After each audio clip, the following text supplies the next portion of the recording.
Student, आप सभी को हमारे चैनल ईडू इन्फो में स्वागत है। एंड आज फिर से वोकेबुलरी सीरीज 12 लेकर आ गए हैं, जो कि मोस्ट रिपीटेड वर्ड्स है एंड सभी कॉम्पिटिटिव एग्जाम्स में अगेन एंड अगेन पूछे जाने वाले वर्ड्स है। अब तक जितने भी पूछे गए हैं वही रिपीटेड वर्ड्स है। एंड इस सीरीज का मोटिव है एंड टारगेट है एग्जाम 2026। सो इस सीरीज को चलिए स्टार्ट करते हैं। एंड आज का फर्स्ट वर्ड है वो का मतलब होता है एडमिट, डिक्लेयर, ओपनली। तो खुलेआम स्वीकार करना, घोषणा करना से होता है कोई चीज का, जो वो करते हैं शपथ लेना, घोषणा करना, स्वीकार करना। एंड एडमिट, डिक्लेयर, कन्फेस, इसका साइन हो जाएगा। एंड एग्जाम्पल देखते हैं। He was ready to avow his love for her in front of everyone. सबके सामने उसके लिए अपने प्यार को खुलेआम स्वीकार करने के लिए तैयार था। एंड नेक्स्ट वर्ड देखते हैं। तो नेक्स्ट वर्ड है बैबल। बैबल का मतलब होता है बलबल करना, मतलब होता है ना बलबल करते रहना, बहुत बोलना, चुतलाना। जैसे बच्चे, जो छोटे बच्चे होते हैं, जब बोलना स्टार्ट करता है तो उसका लैंग्वेज समझ में आता नहीं है और वो पूरे दिन ऑटोमेटिक कुछ भी, जब ज्यादा खुश होता है तो ऐसे ही तोतले ढंग से बोलता रहता है। तो इसका हो जाएगा talk quickly in a way that is foolish और डिफिकल्ट टू अंडरस्टैंड। और उसे समझना मुश्किल होता है। बच्चा जब बोलता है नया नया तो वो समझ नहीं आता उतना। एंड इसका साइन हो जाएगा चैटर, जैवर। एंड देखते हैं एग्जाम्पल से। The little baby began to babble happily. छोटे बच्चे खुशी से तुतलाने लगा, बड़बड़ाने लगा, मतलब कुछ भी जो मन में आता है वो बोलता है। क्लियर ना बोलने आए फिर भी वो बोलता रहता है। एंड नेक्स्ट वर्ड की ओर चलते हैं।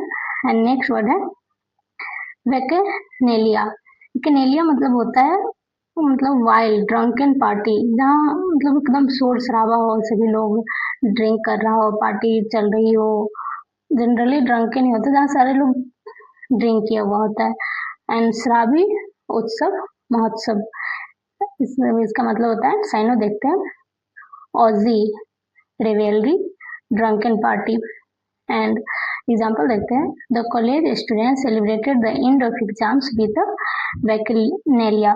तो कॉलेज के छात्र ने परीक्षाओं के अंत का जो जश्न था एक शराब उत्सव के साथ मनाया, मतलब एकदम शराब, उसकी पार्टी में शराब भी था, सभी लोग पी करके डांस वांस करके मनाया। एंड नेक्स्ट वर्ड की ओर चलते हैं। सो नेक्स्ट वर्ड है बैकलॉग। बैकलॉग मतलब होता है बैक, मतलब पीछे का, बकाया। एंड इसका मीनिंग हो जाएगा कि एक्युमुलेशन होता है किसी भी चीज का, एक्युमुलेशन ऑफ वर्क, मतलब बचा हुआ जो काम होता है। एंड पिछला, बकाया, साइनो देखते हैं। Accumulation, pending work, reserve. And example से समझते हैं। I need to finish this backlog of emails before I leave.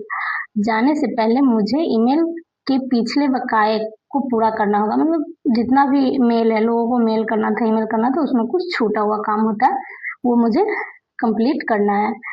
And next word की तरफ चलते हैं। सो नेक्स्ट वर्ड है एंड नेक्स्ट वर्ड है बेजर।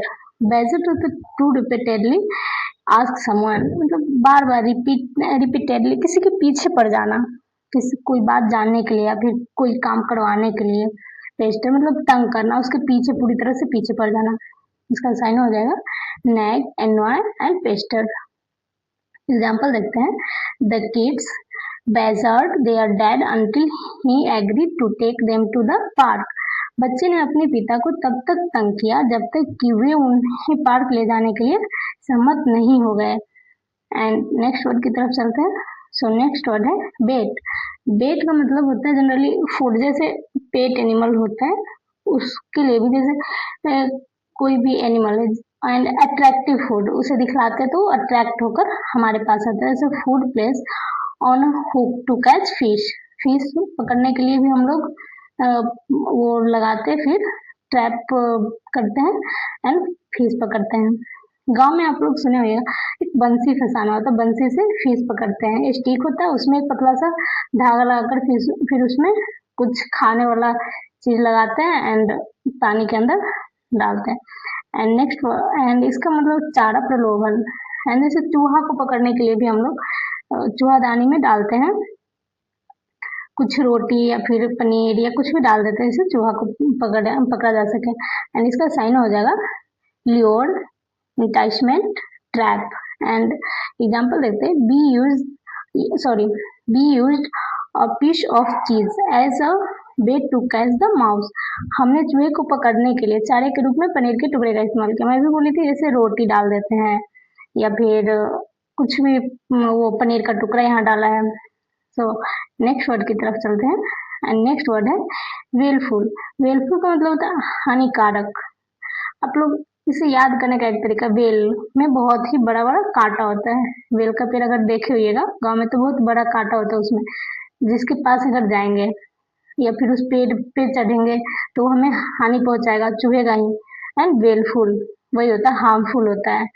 ओमिनस होता है एंड कॉजिंग इविल, तो हानिकारक, डरावना, अमंगल, मतलब शुभ नहीं होता है। जहाँ कांटा होता है, कांटेदार चीज, वैसे भी लोग कहता है शुभ नहीं होता है। And synonym harmful, ominous, threatening. And example देखते हैं, the villain gave the hero a willful look. Villain ने हीरो को एक डरावनी नजर से देखा। मतलब जनरली जो विलेन होता है कितना खतरनाक उसका लुक आता है, किसी भी मूवी में देख करके डर लग जाता है। वो किसी के ऊपर देखता है तो एकदम भयानक लुक से देखता है, तो वेलफुल होता है। नेक्स्ट वर्ड की तरफ चलते हैं। नेक्स्ट वर्ड है नेक्स्ट वर्ड है वॉल्क। वॉल्क का मतलब होता है to refuse to get on and hesitate और स्टॉप शॉर्ट, मतलब बाधा डालना, हिचकिचाना, किसी भी चीज से हिचकिचाना। जैसे इसका साइन हो जाएगा हेजिटेट, रिफ्यूज, रेसिस्ट, मतलब रोकना, बाधा डालना। एग्जाम्पल देखते हैं, the committee balked at the proposal to increase taxes. उन्होंने टैक्स बढ़ाने के प्रस्ताव को मानने से साफ इनकार कर दिया। एंड नेक्स्ट वर्ड की तरफ चलते हैं। सो नेक्स्ट वर्ड है वेनल। वेनल का मतलब होता है मतलब ट्रीट, कॉमन प्लेस, मतलब एक साधारण जगह। कोई भी घिसा पीटा, उबाऊ सा कोई ट्रीट अगर देता है तो वही हमेशा घिसा पीटा टाइप। जैसे साइनो देखते हैं इसका, common place, boring, trite. And example देखिए, the movie was full of the venal dialogues. Film घिसे पीटे उबाऊ मतलब डायलॉग से भरी थी, इंटरेस्टिंग नहीं था, वही general venal dialogues. And next word की तरफ चलते हैं। सो नेक्स्ट वर्ड है बारबेरिक। बारबेरिक मतलब होता है असभ्य, क्रूर, बर्बर करने वाला, हमेशा बर्बर कर रहा है। जो सभ्य लोग होते हैं उसकी पहचान होती है कहीं भी शांति से, सादगी से अपनी बात रखता है। लेकिन बारबेरिक मतलब देखने से लग रहा है, बारबेरिक मतलब बर्बर करने वाला, असभ्य, क्रूर, प्रिमेटिव, अनसिविलाइज्ड, क्रूएल। एंड इसका साइन हो जाएगा क्रूएल, सेवेज, अनसिविलाइज्ड, मतलब असभ्य। एंड एग्जाम्पल देते हैं, throwing plastic into the ocean is a barbaric act against nature. समुद्र में प्लास्टिक फेंकना प्रकृति के खिलाफ एक असभ्य कृत्य है, मतलब एक क्रूर व्यवहार है, मतलब नहीं फेंकना चाहिए। समुद्र में प्लास्टिक फेंकेंगे तो प्रदूषण बढ़ता है।